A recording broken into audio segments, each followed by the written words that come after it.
I-date kita. Hindi ko ako. Oo. Huwag mo tingnan yung presyo kung gusto mo kunin mo. Yan. Wow!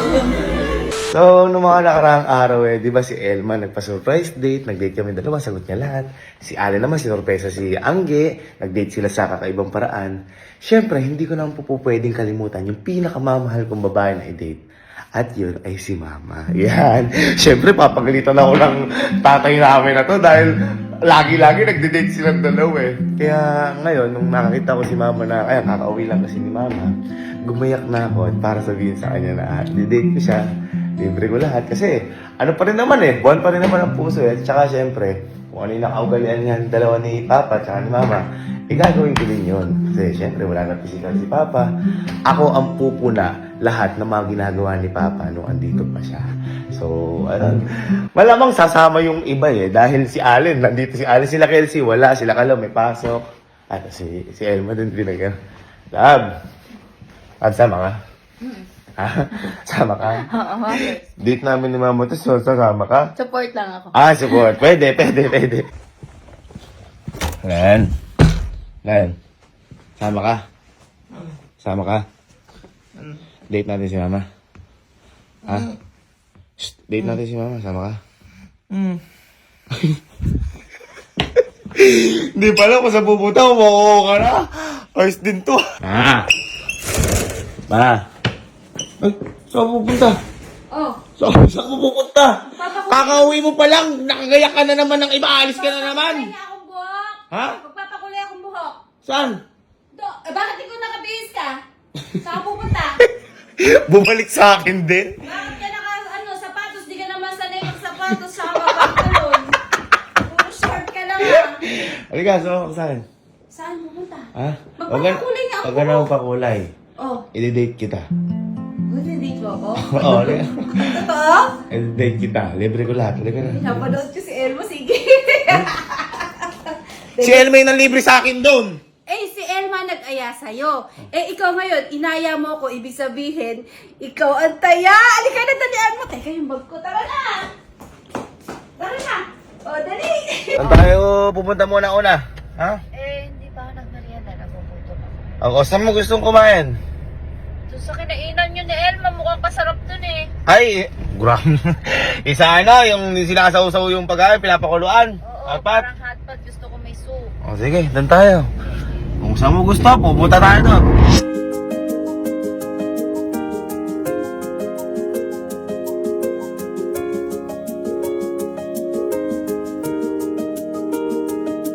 Sarap.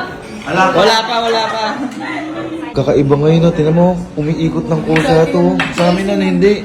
Oh. Oo, eto, dalawa. Ayun na, umiikot to. Iikot pala. Kayo hindi naikot. Huh? Hindi, umikot yun sa inyo.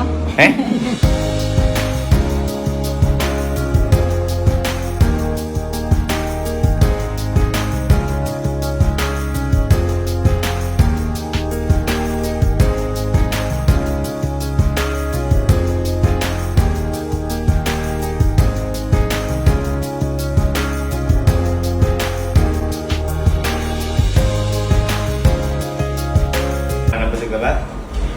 Nasabi ko sa'yo. Kaya pa nung pinakala ko mauubos. Good for 12 yung in-order natin. Hindi ka ba ako? Napakadami I-take out natin yung iba dyan. Huwag lang Isang barang. Maka-espera. Kasi na. 13964. May card po ka. Form 137. Ay. Pero kahit na 13,000 mahigit to, nag-enjoy ka ba? O kung nag-enjoy ka, parang piso lang sa akin. Ba? Siyempre. Isa pa daw. Isma Isma ka. Hindi tayo pupunta kung saan mo gusto susunod. Ay, ayan. Isma ka. Wow! Ha? Saan tayo susunod? Gusto ko mag-SM. So mag-SM. Uy. Tara. Ako bahala sa'yo, date kita. Ililibre kita daw. Wala gusto mo. Andito na tayo sa mall. Sige. Kung ano gusto mo, ililibre kita. Busog ka na? Busog? sobra. Ngayon, sige. Bubusugin ko naman yung ano mo. Anong tawag doon? Mata. Yung mata. Ay. Mata naman daw, mata. So, ayan, namimili na ngayon si Mama. Ayan, kasama pa si Elma. Share ko lang din kasi kapag nagde-date si Papa at saka si Mama nun. Halimbawa sa mall boy, di ba? Lagi nilang tinitingnan yung sa tag price. Tapos kapag lumagpas siya ng 1,000, parang, tsaka na lang. Kaya ngayon, ayan. Pasko na lang, Eka. Ayan, sa Pasko na lang, gano'n na lang. Kaya ayan, si Mama. Siyempre, pabayaan natin dyan. Kumbaga, ginagawa dito dati nila Papa. Yung naalala ko nun pag nagmamall nga tayo. Pero ang malupit doon, minsan hindi pa kumukuha si Mama ng pang sa kanya, yung pang sa atin pa. Ganyan, yung kunyari. Mga medyas, mga briefing yung kinukuha. Kaya, siguro ito na rin yung time para i-date natin si Mama na kung ano yung gusto niya na mga gamit niya. Ayan. Saka syempre, baka alagang Papa to, baka alagang Pedro to. Alam mo, sa kasanayan, yun mo kanina. Kinuha agad, medyas. Ay, ganun ba? Medyas agad. Tama. Ano yung mga napili mo? Ay! Oo, di ba? Sabi ko sa'yo eh. Hindi, medyas. Yung nakwento ko, di ba, pag nag-date kayo ni Papa noon, kapag kunyari, magsishopping kayo, kapag mahal yung na kunyari, more than 1,000 presyo, tsaka na lang, diba, ganun. Tapos, Balik ka na lang ang muna, kinukuha pa ganyan. ni Mama, hindi para sa kanya, yung mga medyas nga, mga brief, ganun. Tapos, tinan mo yung kinuha nga niya ngayon, no? Puro medyas. Medyas. Tapos, ito ba, naalala ko, yung ugali ni Mama tsaka ni Papa. Halimbawa, ayan, nakakita siyang pantalon. Ayan, ganyan rin. Tapos, hindi siya mahal siya. Sukatin. Ganun. Sinukat na. Sunod, bibiling ko yan. Ayan, Ganun yung ugali nila. Lalo na si Papa, di ba si Papa kasi, ang pantalon ni Papa kasi either isa o dalawa, parang ako lang. Pero original yung parehas na yung Oo. Levi's. Pero tatagal yun ng mga 4 501. na taon. 501 yun, Levi's o 501. Ang Sila pinipili tuloy. ni Papa, malaki na. Parang Pag kahit tumaba sa siya. Oo. Oo, kita mo, tingnan na naman yung... Tingnan na Kala naman. ngayon, huwag mo tingnan yung presyo. Yan. Kahit ngayon lang, pagbigyan mo Tama. ako sa date natin ngayon, huwag mo tingnan yung presyo. Kung gusto mo, kunin mo. Yan. Marami kung mabibili sa ukay-ukay na ito. Okay na. Okay pa rin nasa isip. Ayan, okay ka dyan? Okay ka na dyan? Oo, Ha? goods na. Okay. Ayan. Dami ah. Mabigat pala. Parang isang ano yan ah. Pang Wow. 21. Aga ya. Okay lang. Okay lang. Sa nanay ko. Dami yung sanang surplus na. Ano? Saan mo naman gusto pumunta? Doon sa mga Tara. Sige. You're my date na. Wali ka. Sige. Sana araw-araw balik na tayo. Huwag naman. Kaya nga isa lang yung Valentine's Day. Pag pinapapili siya, ayun, ako ano gusto niya, napaka-hinhin pumili. Pag naman yung mga normal na araw, gusto napakadami. Oo, ewan ko ba yung sa nanay ko na yan. Baliktad eh. Hindi na pa tayo dito, konti pa lang ang nakukuha mo. Hindi, wala pa sa kalahati. Ipit ko na nga itong Kita mo. jogger. Diyos mo yun naman. Medyas na naman. Kasi kinukuha niyo yung mga medyas kung Diyos mo nakakainis yun si mama naman. Tatago ko na to, lalagyan ko susi. Ano yun lang? Konti naman yun. Doon na lang ulit. Ayan, lipat daw. Manipis yan para sa nanay. Manifest. Ayaw eh. Pag naman ayaw ka muna. Ma, pang ano yan ah? Pang swimming yung mga yan ah. Putahong bora. Ay, wow!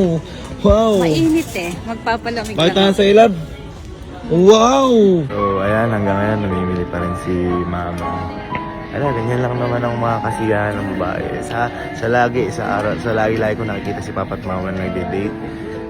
Talaga sobrang kasiyahan ng babae. Kaya na-adapt na namin na alam talaga. Kaya pipilitin ko laging makapag-shopping yan. Kung ano yung gusto niya. Ma, hindi ako tawas? Huwag mo na tingnan yung presyo. Ayan, ganyan siya. Titingnan yung presyo, gano'n. Hanggang ngayon, hindi pa rin yung kahit sinasabi ko tingnan. Kaya pipilitin ko parating makapag-shopping yung nanay ko na yan. Kahit anong gusto niya, pipilitin ko dahil kaligayahan ko ng babae yan. Kaligayahan nila yan. May kanya-kanya tayong kaligayahan at yan, binibigay ni Papa sa kanya yan nung nabubuhay pa si Papa nang walang reklamo. At kahit hindi nabibili lahat, at least na pagbibigyan pa rin yung gusto niya. Yes! Yes! Happy! Uy! Uy! Cash po. Uy! Sumobra pa na. Walang tindi ni Mama. Oh. Hindi may sasalubong. May sasalubong. Ganun pala mag-shopping yung nanay. Oh, par may pa-exit, par. May pa-exit pa kay mama. 1, 2, 3. Thank you! Ay, boy. Ha? Grabe, class picture. Parang ano yun, binigyan si mama ng certificate na napakadami niyang binili. Tama na, sarado na oh. Susunod kasi agad mo mag-aya. Ayan. Sumasabog pa yung plema mo. Ano, nag-enjoy ka naman ba? Ha, mama? Ikaw, nag-enjoy ka din? Yes. Happy? Happy?